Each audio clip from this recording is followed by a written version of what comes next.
Good evening. Good evening. And welcome to Season 2, Episode 6 of the Beatroots podcast. We are joined today by Jake Dixon. He's a singer-songwriter, multi-instrumentalist, producer, engineer, created from the cobbles of Colne, Lancashire. That's a Chris line, that. He was created. He's been involved heavily in music from a young age. You formed the Hiding Magpies in 2017, released 2 albums with those guys. Jake Dixon, welcome to Beatroots. Thank you for having me. Yeah, nice to see you both, and nice to meet you too as well. Yeah, lovely to meet you. I've been very excited for this. Yeah. I've been quite nervous, I must admit. You know, I have, like, you know, it's just a chat. You know, it's just a chat. It's just a chat. That's all it is. There's nothing. You have the right to a lawyer. Yeah. You have the right to an attorney. Fair enough. Yeah. No. Thank you for having me. No, it's where we usually start with all our guests is just cast your mind way back when, and tell us what's your first memory of music. My first memory of music that I can remember is Lou Reed, of all people, right? From the Velvet Underground. But it was more so his solo career. Yeah. That the first memory I have of music was about 4 years old, and my mum and dad bought me one of these toy guitars from like a supermarket somewhere. Yeah. Kawasaki it was, and you'd press the buttons in. It'd play songs for you. And I remember having my dressing gown on at about 4 or 5 years old, stood on the dining room table, air guitar into Perfect Day, Lou Reed. I love it. And that's the first memory of like music where I like really recognised it. You know, it was just the sort of very melancholy sort of verses. I'm not saying I was thinking that at 4 years old, but I just remember the feeling of it, of it being like sort of very progressive for your age. Yeah. Writing an article about it, at 4, No, it wasn't like that, but it was more so. It was just like it quite. Looking back, if I have to think about it, it was quite melancholy with the sort of the verses of that song, and then the chorus is really uplifting in a major key. And I just remember it like my mum and dad having it turned up quite loud, and it just like, whoa, it came through the speakers, and I'm like, fucking hell, that's really like blown me away, especially as a 4-year-old kid. Also, I think I have relation with seeing my mum and dad happy, listening to that album Transformer by Lou Reed, and so I think that's where it kind of starts. So music was quite prominent in the household from a young age. Very much so, yeah. My dad was very much into his music. He'd been collecting records for years, so that helps. But my dad per se wasn't a musician. He could play a bit of guitar and a bit of banjo, but it was more so just him playing records from folk music to new wave punk, quite eclectic. Like it just go from and then the Beatles, obviously, that was the sort of later Beatles. We had like this sort of the album cover where they're all looking over the balcony, whatever it is, 67 to whatever it is, and that was played a lot, oh, kids sing along to Yellow Submarine. So there's always been music in the household, and it was kind of one of those sort of things that I would always. My dad would show me something, or my mum, or my sister even. She's very much into music, and so we just, but if I was interested in it, I'd always go down a rabbit hole. Yeah, I still do. So when did you first pick up a guitar then? A real one, not a. Not the Kawasaki. I wish I still had that Kawasaki guitar. Honestly, it'd have made me millions. No, it was. I think I was about 9 years old, and it weren't the guitar first; it was the bass. So I remember one particular weekend, me and my dad were driving down to Brize Norton in Oxfordshire to go and drop a motorbike off for his mate who lived down there. Right. And before we headed. We nipped into local supermarket, and he bought the best of Iron Maiden. Right. And I was like, and anyway, I put it on, and all you can hear within the mix of a lot of their songs is Steve Harris's bass parts, clunking away. Yeah. And I just remember it coming through the speakers in the van and thinking, I want to play bass now. that this is me. Yeah. You know, it's like, you know, I could feel the sub frequencies coming through the, you know, the Citroen Berlingo van speakers. You know, but I was like, whoa, this is like really, you know, it resonated with me. You know, and from then that Christmas, bless my mum and dad, they went to the local music shop in Colne and got me a bass and a little practice amp. And would it have been Uncle Neil's at the time? it was, yeah. Classic. Yeah, Uncle Neil's, yeah, in Colne. So it's now Lou Andy's. Malcolm I've been for a long Malcolm time. has it again. So yeah, but yeah, Uncle Neil's in Colne, and that's when I caught the bug. That was you. Yeah. We spoke, you've just mentioned now, spoke recently, I remind you used to work on cruise ships. Were you in a Beatles tribute band there? Yeah. So, no, I left college not long after my 18th birthday, and it was one of those sort of things. Everyone were going off to university. Mm-hmm. I didn't want to go to university. I thought I've had enough. Is the word academia? You know, I've had enough of that now. You know, of sitting in a classroom, you know, putting, you know, pen to paper. I want to like get out playing. You know, and I've always struggled with, you know, writing and spelling and stuff like that throughout my life. So going further on into education was just were causing me a lot of anxiety. So so 3 months went by, and in October of 2013 I got a phone call from a friend of mine, Chris Lewis in Burnley, who had a studio, and he said, Jake, I know you've been depping for as a Paul McCartney and Beatles tribute bands, and you've played in a 60s covers band. Would you be interested in coming to work on a cruise ship? Absolutely. Yeah. You know, and you know, he said, you know, this is what you get paid, and we'll probably do 3 or 4 shows a night. And I was like, wow, great. So I had to put on a silly wig, which probably looks better than this. But yeah, woo. But no, it was a really good experience, and it really sort of these guys that were on the cruise ship, on the cruise ships, were really good musicians. They were obviously they knew all the Beatles stuff, but they knew everything, you know, a lot of other stuff. Yeah. So it was the best way I can describe it, for them 2 years up to 2 years I was working on cruise ships was like an apprenticeship for me. Mm-hmm. You know, sort of like real world experience. Yeah, you know, like sort of singing with really, really good singers. Yeah. And playing with really good musicians. Whereas the band that I was in before, I was in a 60s covers band. The guys were great, but it was a bit more punk, it was a bit more garage in that sense. Okay. You know, we were kind of just rough around the edges. Yeah, a little bit, you know, whereas these guys, it were like pristine, you know, the harmonies had to be the like... The bar was quite high, yeah. You had to match it. Very much so. So there was... and I just remember just like looking for reassurance all the time, going, "Was that all right, guys? You know, was that, you know?" What I realise now is my OCD. But it's the kind of environment where I imagine if you're not doing all right, they're not going to mince the words. Are you going to find out pretty quickly if something's not quite gelling? Oh God, yeah. They're such talented musicians. It's that was the thing. These guys were just like, you know, they were really like one of the guys I remember, a guy called Paul Detheridge. Allegedly, he was Kelly Jones's guitar tech for a while. Oh, really? Phonics. Wow. I don't know why he weren't doing it anymore, but yeah, there must have been something gone down. Yeah.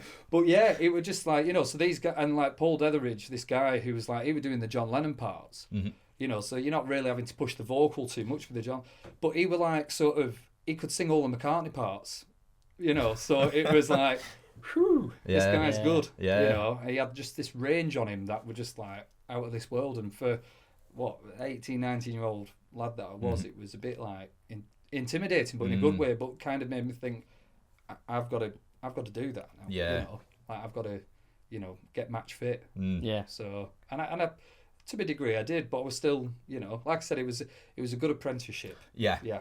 Have you got any funny stories from your time on the cruise ships that you can tell on this podcast? That's another podcast altogether, isn't it? PG, yeah. Just like sort of, you know, late nights, sort of when we weren't actually playing on the cruise ship, just running around the cruise ship, just acting like 12-year-olds. Yeah. You know, sort of thing, and the rest of the passengers kind of looking at us, going, "Is that Paul McCartney?" No, is he mentally unwell? More like.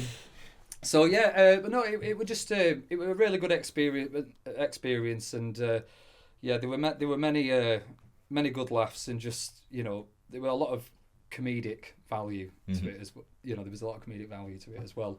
You know, just with the characters of the people, like, because one time you'd be working with these certain people, and then the next cruise you'd be working with another set of people. So, but yeah. Fond memories. Yeah, and there's a few stories I could tell, but I kind of, you know, if right. anyone's watching, I kind of We'll don't. vet them after. We'll have a good laugh at them after. Yeah. So your latest release, 10 Years, Yeah. came out on the 13th of December. I had it on this afternoon. Really great track, love it. Nice. Can you tell us a little bit about that song? Yeah, so at first, it was kind of, I'm 30 this time, so it was kind of a diary entry of over the past 10 years of my life, and I know that sounds quite sort of self-indulgent, but it's more so for me, so I can look back on it. You know, like say when I'm 40 and 50, whatever. And so yeah, it was that was the whole point behind it. And also, I wanted to create a bit of a new wave, dancey sort of say New Order meets the Water Boys. You know, that sort of vibe. You know, I'm very much into the Water Boys and like Mike Scott from the Water Boys and like New Order. You know, I was only in the van the other day listening to Blue Monday with my little boy in the back. You know, we're vibing down the M65. You know, loving life. But yeah, so it kind of came from that, really, in that sense, and I think finding and also being brought up with a lot of like new wave sort of music, it kind of that sort of sound with the Lindrum machine going through like a Roland space echo to get that drum sound.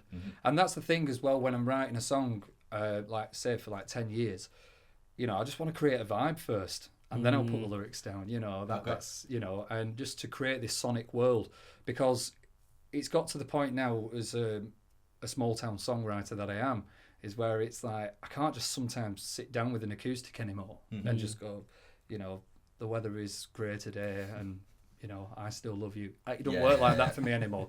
I kind of have to create a world and just like sort of shut everyone else off for however long and just, you know, and create that vibe. And 10 years was very much that. I just looped the drums with this Lindrum, virtual Lindrum that I have, and put it through a Roland Space Echo plugin, and I got this really dancey sort of new wave vibe, and I thought, you're feeling it. I'm feeling this, you know, turned it up, and I was like, right, let's get the bass out and put the bass down and you know, and then get the guitar and then put like a Juno 60 on it, you know, just to get that sort of, you know, sort of reminiscent of 80s Bruce Springsteen, I suppose, you know, that sort of vibe, you know, with the sonically. Didn't really articulate that very well, but I know what I mean in I know what I mean in my head. There you go. You can use that as the thumbnail. I know what I mean in my head. With some funny stills of your face there as well. So I noticed you got your solo album out as well. Yeah. It's quite different from the songs on with Hiding Magpies. Yes. So what instigated that change? What inspired the new album? Well, throughout my life, I've been brought up with, like I said at the beginning of this show, is that I've been brought up with a lot of different music, and as the years have gone on, I've had to ask myself the question, and something that I learned when I was in therapy once is, a therapist once said to me, ask yourself the question, is it serving you anymore? And if it's not serving you anymore, then it's time for you to do something different, you know. So the Hiding Magpies were a great band, and it's a shame the way it all ended, but the thing is, though, it were a really, really good band, but the songs that I wrote when I was 21 weren't fitting in my life anymore. Yeah, not relevant. We had no record label or management breathing down the back of our necks saying, you have to play this song every night, you know. So with that, I kind of thought, well, why do I have to continue with this, you know? And I think as well, you know, you kind of mature as a songwriter as well. You know, what mattered to you 10 years ago might not matter to you, you know, in the present. As much, yeah. So, and artistically, you know, the guys out the Hiding Magpies are all phenomenal musicians, say the very least. And, you know, we were sort of, we were playing rock and roll, like Americana sort of rock and roll, like, you know, I'm a big Tom Petty fan, so it was, you know, I suppose a mixture of Tom Petty, The War on Drugs, Bruce Springsteen, all these bands mixed into the pot. Yeah. You got the sort of Hiding Magpies in that sense. But I wanted to go a bit more modern with the production side of things. I wanted to start using electric, you know, like drum machines, synths, and that sort of thing. And I just felt that the last time we recorded, funnily enough, was in Manchester at Hort Mill. And there were just a few moments that I were thinking, it's not... I've wrote these 2 songs that we're recording because I was the main songwriter out of the band. And it just weren't going in the direction that I wanted it to, you know, like fully. Yeah. You know, because you have to be diplomatic in a band, you know, you know, so there were a few things where I were like, you know, I wanted to use a few different synthesizers and stuff that were there in this in Hort Mill studio, and we didn't use them, and it was like, really Missed wish we could have, just little things like that. And also, you know, there was a lot of pressure coming from a, you know, personal life as well, and so it was a really weird time, and I just remember it caused a lot of upset, and which is never good, but I had to leave the band. I had to just go, right, you know, and do something different, and do something in a time of, like I said, in my personal life, I'm going through quite a lot at the time, and I was about to endeavour on something that was, you know, not going to be fun. So it was a time then to kind of just go, right, play music for what you want to do, Jake. You know, I really had to tell myself that, and with that, I left the band, and you know. Did they keep going, or was that just the? Well, kind of no, that was kind of it really. But the guys went on to they've gone on to do a Tom Petty tribute band. Yeah, nice. So I think they're doing really well with that, and all the best to them. You know, so but I think they're all like sort of doing different things nowadays, and you know, and but like I said, they're all great musicians, and you know, all the best to them really for that. But like I said, with the new stuff, it would kind of just, what can I do in a home studio environment, and just can I just create this little, more of a safety net. That's the best way I can describe it. Me being in like a little home recording studio and setting up, you know, like recording equipment was, you know, a sort of a way for me just to a release, if anything, you know, and and writing these songs for the volume 1 first solo album, it was just really, I was kind of learning on the job, you know, and no restrictions, no time restraints, no nothing, and many of night like sort of shouting from the top of stairs to my partner, Beth, can you come up and listen to this mix that I've done? You know, like it's like really good that. Pausing another series on Netflix. Yes, Jay, coming up. Yeah, you know. So but no, it's but I'm really enjoying the newer stuff that I'm doing, and it resonates with me more, you know, to what I were doing with the Hiding Magpies. Yeah. So. Oh, nice. You've kind of just briefly touched on what I was going to ask you next, which was, so you've kind of had some quick fire releases this year. You know, you've almost steered away from what is, I suppose, the normal process of releasing, which would be what a label would say or what a manager would say, staggering them out. And did you have any sort of rough idea of when you wanted to release music, or is it therapeutic for you in you have the song? This song is what you're about now. I want to bring this out now. Well, it's, you know, the thing is, I have no record label or management breathing down the back of my neck saying, you have to do this, you have to do that, yada, yada, yada. So it's kind of, look, I've recorded this song, I've had it mastered. I'll shameless plug, but Lee Francis Mastering down in Oxfordshire, very good. And he's guy you told me about. Yeah, and he's using Neve stuff, made in Burnley. Made in Burnley.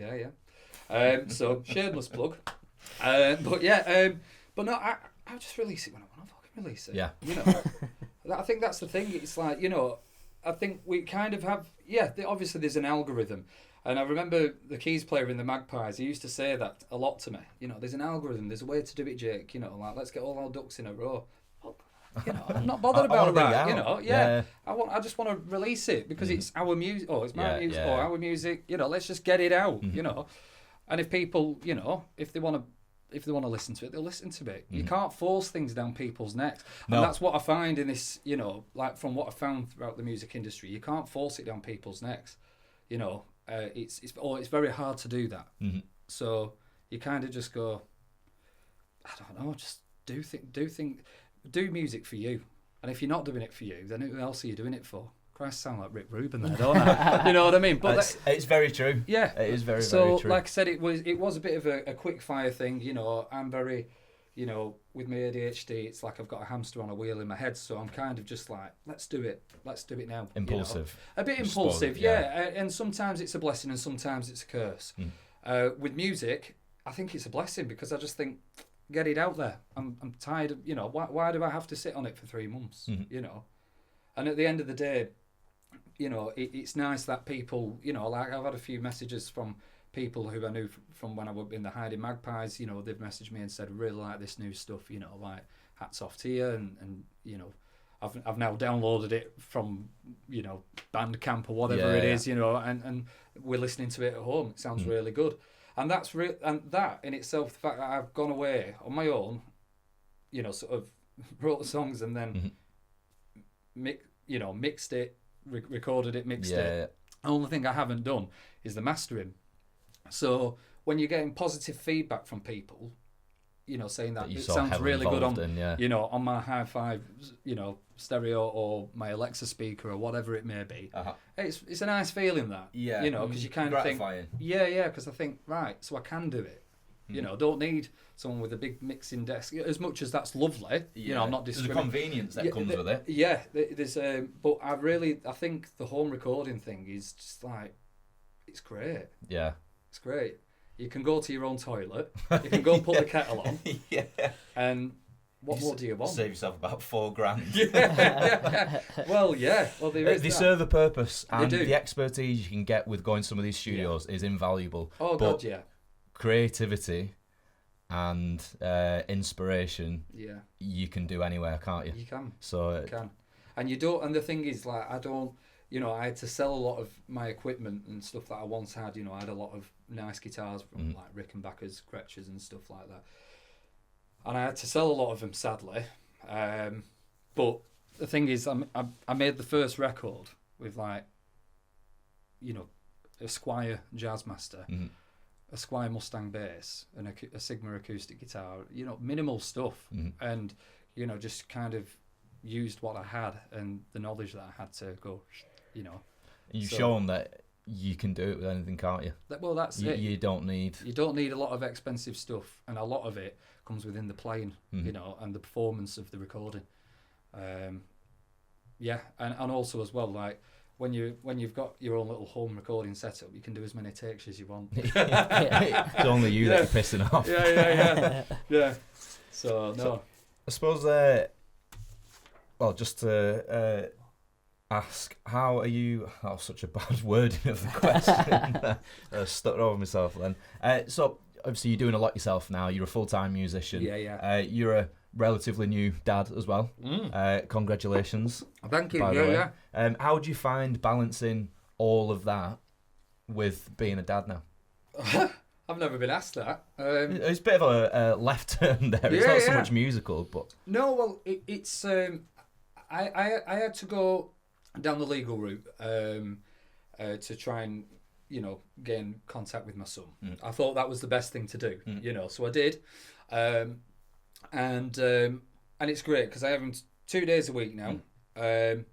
He already knows that, like, Daddy's a musician. I've got guitars up on the wall at home and stuff, and it's really sweet because he'll go, Daddy's guitar, Daddy's other guitar, that sort of thing. And he's not even 2 yet, but he really knows it. And as soon as I put a bit of music on, he's there. Like, me and my partner, we got him like a little toy guitar for Christmas. Full circle. Yeah. Funnily enough, it is like that little Kawasaki guitar that I once had. And he just, every time on a Wednesday and a Sunday, he comes around to mine and my partner's house, he goes to it straight away, and he's like walking around in it. And I think, like, he must see me sort of picking up the guitar and playing, Natural and he kind of gravitation to it, thinks, yeah. "Oh, I'm interested in that." Yeah. And so yeah, it's really nice, sort of, because he gets the best of both worlds at his mum's and at dad's. He'll get whatever he does at his mum's, mucking around with his brothers, and then he comes to dad's and he gets to be this little rock star, for the time that is there, Rebellious little. Oh yeah. Wait till he hears Iron Maiden. Yeah. No, he's loving life, and so yeah, that kind of funnily enough, the song 10 Years, that's mentioned a little bit in there, that right. That I gained a son, through turmoil and all that. But yeah, it was. I won't swap him for Oak. Yeah. He's great. Oh, lovely. Yeah. So no, I'm really happy that he because sometimes he'll just it's not like I'm forcing it either. It's like he'll do it on his own accord. Yeah. which is even better. It is. Yeah. There's a real enjoyment from it. Yeah. So it's we were watching David Gilmour the other day on the telly, and he was like that. From Pink Floyd, just like. Aren't we all? Yeah. That's how I am as well. Yeah. So we've got a game to play today. It's called Myth or Riff, and it's a fact or fiction game about music. So we have a few different statements, and they're either riff, true, or myth, false. False, right? Yeah? Okay. Right. 5 questions to ask you. There is a leaderboard. There is a leaderboard, yes. We are keeping scores. There may or may not be a prize at the end. It depends on how many people listen and care. Yeah, fair enough. Yeah. Okay, so first one. Bob Dylan once starred in an advert for a lingerie brand. I think that's a riff. You think that's a riff? I think that's a riff because I think I've seen it somewhere on a YouTube clip from like the 80s. Oh, really? But I could be wrong. But I think that's a riff. Final answer? Yeah, I'm going for it. Yeah. That is a riff. Hey! First one. Good on Dylan. It's funny how some people just pluck this random bit of it. Like, actually, I remember watching this. You're like, I thought we were going to get him with that. When it comes to Bob Dylan, I love Dylan. So, question 2. Elton John once adopted a flamingo as a pet. It wouldn't surprise me. It just wouldn't surprise me, and especially when he were like sort of big party. The big party guy was in the 70s and 80s. What happens at sober. Elton Manor? Yeah, stays at Elton Manor. Yeah. So he got. I would say that's a riff. And I'm sticking with that. Final answer? Yeah. That is a myth. Oh. That one's a. Oh, I'm all overconfident now. I know I'm really. Depends on yeah. It's all downhill from here. I know. Well, that's it. You got one for now. Right. So Lizzo, the artist Lizzo, she has a flute. Right. Her flute has its own Instagram account with over 3 million followers. I don't even know who Lizzo is, so that is no disrespect because I'm sure she's very good, but I have no idea who Lizzo is, and I'm not just trying to be one of them sort of people. But she has a flute for her Instagram account. Well, I don't really know that much about Lizzo myself, but I think she does play quite a bit of flute on stage. Okay. Maybe. Well, I'd say that in this day and age, yeah, I'd say that's a riff. That is a myth. Oh. But I appreciate that is a hard one. The wheels are falling off. That is a hard one. Anything Bob Dylan, Tom Petty, Warren Hook, Sam Fender, ask me all day long. Lizzo, bit of a yeah. But it wouldn't surprise me though, because some people, some of the other questions that we've asked people, like, they really sound like they're just not just like. Some of them see these Hollywood actors who have like an Instagram account for the cat, or the car or whatever. So anyway, but yeah. Anything could be true in this day and age. No, that's it. Oh, yeah. So question 4. Eminem holds the Guinness World Record for the most words in a hit single with Rap God. I only know a couple of Eminem songs, so can you repeat the question? I can, yeah. Eminem holds the Guinness World Record for the most words in a hit single with Rap God. Well, yeah, he crams a lot of words in, does that guy, doesn't he? It's like he's got a lot to say in such a small amount of time. Just do a 9-minute song, Eminem. Down the David Gilmour route. Yeah, exactly. I'm going to go with riff because we've got to even. I think that's. Are you playing the algorithms now? I'm playing the algorithms. You're playing the numbers. I think my undiagnosed autism is kind of going. Come on. It's going haywire. Yeah. That is a riff. Yes. There we go. Bringing it back of the net. Okay, and the last question. Tupac. Maybe you should have. Should we just cross it out? I've got a 5-pack after, you know. Like, I should have made it a little bit easier. I think a little pack. bit more your genre. Yeah. But Tupac Yeah. studied ballet and performed the Nutcracker. I want to say that's a myth, but I've got a feeling that when he was a kid, he probably did that. But saying that, Tupac were like gangster rap, weren't it? I think, by trade. Yeah. Yo, you mean by trade? No. I think he was gangster rap by trade. I think he was. Can you imagine Tupac? I think his bread and butter. It's just my side job, you know. Like his bread and butter was probably gangster rap. I would have thought so. Yeah. Tupac studied ballet. He studied and performed in the Nutcracker. I'd say that's a myth, but then again, you know, but I just don't see that. Stranger things have happened. Can happen. I just don't. I'm gonna go with riff. You know a riff? Final answer? Yeah. It is a riff. Yes. He's back. He did study ballet and he did perform the Nutcracker. Well, why allegedly. Not? Well, I googled it as well, made sure. Well, why not though? You know, the guy, you know, very multi-talented. Versatile. Yeah, and why not? You know, and at the end of the day, what he does of an evening is his business. That's it.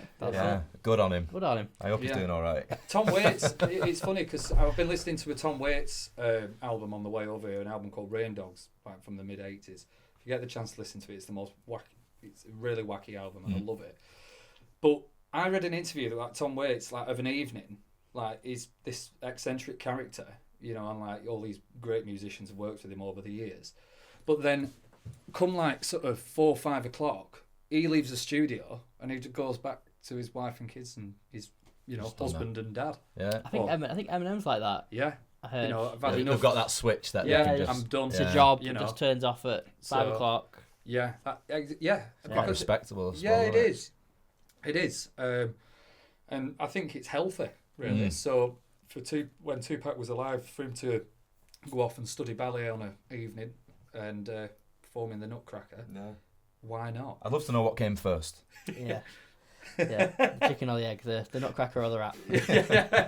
Yeah, so I like it. There's a total score of 3 out of 5. Yeah. So decent. That's decent, okay. Yeah. It's more than half. It is more than half. top of my head. I can't remember where you are on the leaderboard, but we will be informing you in due course. We will ring you live if you're on the top. Yeah, fair enough. Let's get back to the serious stuff. Okay. Away from Tupac for now. So you're self-produced now, but what studios have you worked with over the years in the past? So the first Hiding Magpies album was myself and an old friend, Ben Gonzalez. We recorded at a place called Modern English Studios, which was down on a street called New Market Street in Colne. And it was pretty much myself and Ben. A friend of mine, Ross, played a bit of keys, and I got a couple of other guest musicians, a guy called Danny Hanley to play acoustic guitar on one track, and a guy called Barney Williams, 2 Burnley lads, Danny and Barney, to play Hammond organ and that sort of stuff. But pretty much it was 2/3 of it was me and Ben, sort of just hanging in his sort of rented studio space that he had at the time, and then it were a vibe, you know. Sometimes when there's, you know, I think personally, and it's lovely being in a band, but I think in a studio environment, too many cooks can spoil the broth. And if I've got a song in my head and I can envision how it goes, I want to execute it like that first. Yeah. At least get it out your system. Yeah, and then if it needs, you know, changing, you know, you can do that as well in the live shows. Yeah. So, but anyway, so Modern English Studio, and then we recorded the second album there. So I had 20 songs with 22 songs eventually with a Hiding Magpies, All done at Modern English. Yeah. It's no longer there now. It's now apartments. Which was a bit of history kind of gone, within Colne. But yeah, we had it. The second album mixed and mastered by a guy called Mark Jones over in Oswald who's a fantastic mixing engineer, and he also has his little home recording studio. Okay. And if you ever get the chance to go and record with him, he's pretty good. He gets you working. Yeah. But he's quick. Mm-hmm. And to names drop, he's worked with Pharrell Williams and Peter Gabriel, and he's done quite a lot. Good CV. Yeah, he's got a great CV, and he's just got a great ear for music, So he's so we had it mixed. The second album mixed and mastered there. The first album was mixed half, I think, by Ben and a guy called Matt at Hilltown Studios in Colne. Okay. And mastered there. So, then. Not long before I left the band, we recorded here in Manchester at Hope Mill. I don't know if you guys are familiar with that at all. No, whereabouts? It sounds like the kind of outskirts going towards, kind of going in the direction towards Middleton. Oh, okay. You're not going all the way to Middleton, it's... So we recorded there, we did 2 singles, a song called Home, that I wrote when I was technically homeless. And the other song, See the Sun, which we never released, which is a shame. But again, the sentiment for me is, with the song Home, it's completely changed now. I would never think of wanting to sing that live, even though it's my own song. Different it's weird. experiences, Well, it's changed, But that was recorded at Hope Mill in Manchester, and that's where they had a lot of these vintage synthesizers and, some nice old equipment and. Yeah, it was cool. So what was the songwriting process like at the Hiding Magpies? Was it you that wrote the songs? Was it? Yeah. So it was me who wrote all the songs. Then I'd take the song to a rehearsal and I'd say, I've got this idea, and could you perhaps play that part? Or and then they obviously would elaborate on it, and put their own spin on it, So no, it was me who wrote all the songs, and I kind of started writing when I was about 18. There was a song from the first Hiding Magpies album called The Road, and I wrote that when I was about probably 19, 20, let's say. And then when my dad died when I was 21, a lot of the songs for the Hiding Magpies came after that. Yeah. So I just wanted to it was because I weren't in therapy. Mm-hmm. I was it was kind of the best way for me at the time to expression, just get it out, know. And 2 albums worth nearly. Yeah. So, so within the Hiding Magpies, it was very much me. So, it was always me who wrote the songs, and and the lads just put their spin on it and came up with a few different suggested things, and I go, no, I want it like this. So, but that's the thing, and I think that's the hard thing about being in a band, where. The main songwriter has the idea, and not just I'm not just a songwriter in my head, but I'm the producer as well. Mm-hmm. So if I've got a way that I think it should sound, is that happening real time as you're kind of going through the process? Yeah. I know what I'll listen. So for example, in the Hiding Magpies, I talk about different cymbals to the drummer and different snares and stuff. If we want to get a bigger sort of snare sound, get more depth within the snare and use Remo Ambassador heads and I get really geeky. I really have gone down that rabbit hole in that sort of studio world where I kind of want to get everything sounding how I want it to sound. Yeah. So, and especially sort of researching a lot of records and what equipment they're using and how I'm watching that many not classic albums, everyone watches classic albums, but sort of going down the making of Paul Simon's Graceland, something like that, and what microphone picking used these on this. things apart. And I can go, I love it. And funnily enough, the lads in the Hiding Magpies used to call me Rain Man. So, it's one of them, but at least I know who Peter Green is, though. Anyway, that's a different story. But, save that for a rainy day. Yeah. So to say you're a prolific writer is probably an understatement, and you did kind of touch on this before with the music and the lyrics.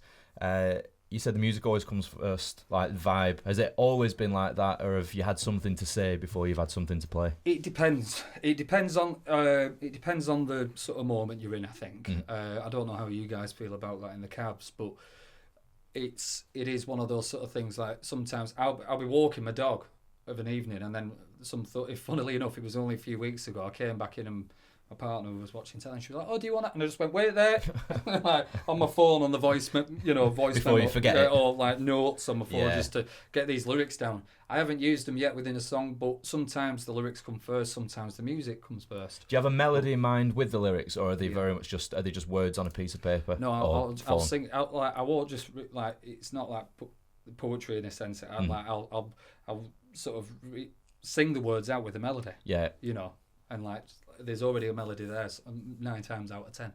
So yeah, it's a strange process, but I think that every time it's all very similar, but yeah, every time's different. Yeah. I think that's what a lot of people say. There's no golden rule, is there? But you find that sometimes it is similar for a few songs, and then it's not the same for ages. No. Yeah, you touched on it very briefly, but what does the rest of 2025 look like? Tell us about the new band then. That's exciting. Yeah. Has it got a new name? We're just going out as Dixon. I know that sounds, again, very self-indulgent. It's convenient you found 4 other people. But yeah, I've got a good old friend of mine, Nick, on bass.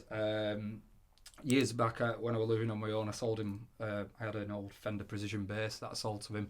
And bless his heart, he's just had it set up for the band, because he bought it off me, and so he's like, we're all eager to get in. But yeah, I've got Nick Merchant on bass, and I've got an old friend of mine who goes back to like my teens. He's I think a couple of years older than me, 2 or 3 years older than me.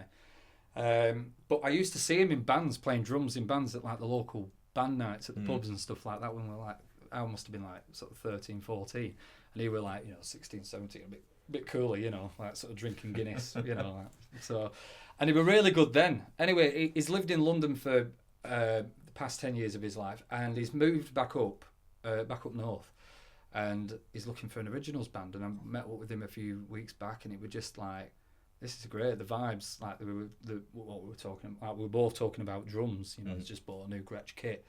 And it's like, oh yeah, what about incorporating some electronic elements into the drum? Like having an acoustic kit with electronic elements. Like a Roland SPD pad, and stuff like that. And like I can bring in samples and stuff from what you've done in the studio. Just to create a bit more of a sonic environment. So this band, I think sonically, it's going to be a bit more in depth than what the Heidi Magpies was. There's going to be a bit more sort of techie, tech kind of involved within it. So yeah, but no, it's just the 3 of us at the moment, and we're looking for. Well, I'm looking for a keys player. To that may be a shameless plug. Any keys players, call me. Camera 1. Yeah. Bring your Juno 60. But yeah, so that's the plan for the new year, and for this year, and for however long it lasts. I'm just going with the flow, and just really, really excited to start playing live again with the band. Amazing. So yeah, no, it should be good. Lovely. Well, looking forward to all of that and keeping up with it. Before we finish, I believe you're going to play out the episode with an acoustic version of one of your songs. I am, yeah. Can you tell us a little bit about what you're going to... Well, I was thinking I'm going to play the song Planets. Yes.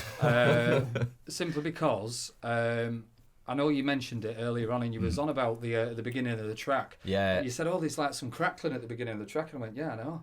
Because I left it in purposely, because I thought when you listen to all these like records from the 60s, 70s and 80s, like sometimes you can hear John Bonham's bass drum pedal squeaking on a Led Zeppelin record. And it's them imperfections that I think, and so at the beginning of that track, I found it really funny, because I was like battling with the guitar strap and my headphones, and I'm like sort of effing and jeffing to myself, because it were and I could see it coming up to the bit where the drums crack into it, So I'm thinking, oh God, and I was having a bit of so anyway, and I did it in a couple of takes, and I got the left that but in I thought I'm leaving that in, because every time I listen to it, like unless obviously I've said it now, but for me, when if I listen to it, kind of makes me laugh because I just remember this time of me a real struggle. Yeah, a real struggle before like actually getting a takedown.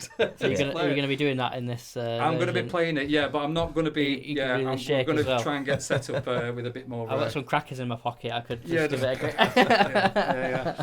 Sounds like a plan. Yeah. So no, I'm going to play Planets because it's quite. It's the track in itself, like the lyrics, kind of. So they're a bit. They're a bit more optimistic about kind of saying, look, it's a more of a moving forward track. That's the way I see it, like as a progression within life. So. I'm excited for this. This is my favourite off the album. Oh, there you go. So, so and if you listen to the drums, it's very inspired. If you like Jeff Lynne from Electric Light Orchestra, so if you listen to the drums on this, you'll hear them big room mics and stuff like that, and that's kind of the sort of drum sound that I wanted, that big Jeff Lynne sort of he recorded like George Harrison, Tom Petty and the Travelling Wilburys and all them great bands and artists in the 80s, and he got that sort of big drum sound, and I wanted that on this record, and I think I nearly got there with it, so yeah. Well, so we're gonna have Jake Dixon with Planets off his album Jake Dixon Volume 1. Woo!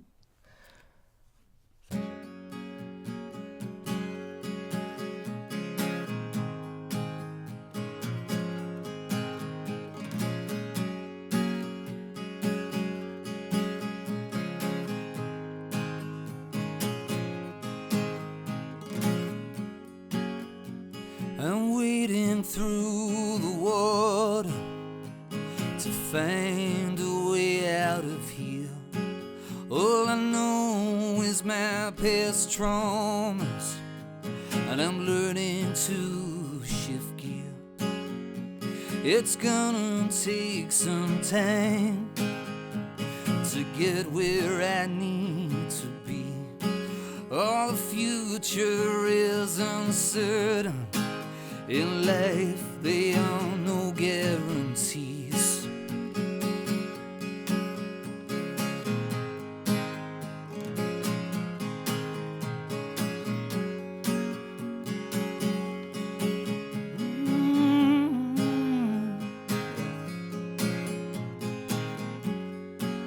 Oh, and I will take your hand, but you promise me you won't let go. No, I never wanna let you down. I only want us to grow. Oh, and the ocean is coming down. Now the planets have hit their turn. There's a change in the wind, and the sails have aligned, so come on, let's go. I'm finding a way out of here. I choose love, not fear. Oh, and I'm learning to live with myself and put my demons upon the shelf. Oh, I'm finding a way out of here. I choose love, not fear. And I'm learning to live with myself and put my demons upon the shelf.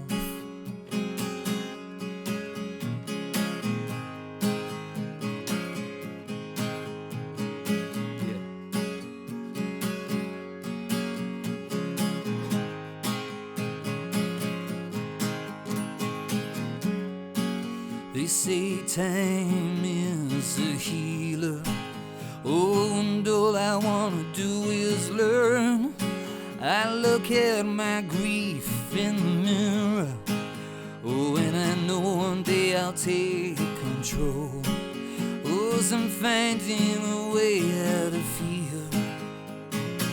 I choose love, not fear.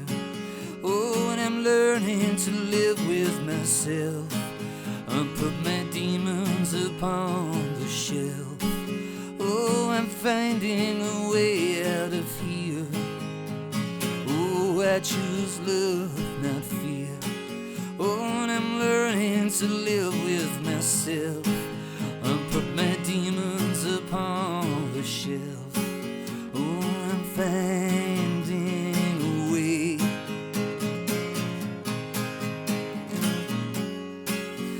Yes, I'm fading away. Yes, I'm fading away. Yes, I'm fading away. Yeah.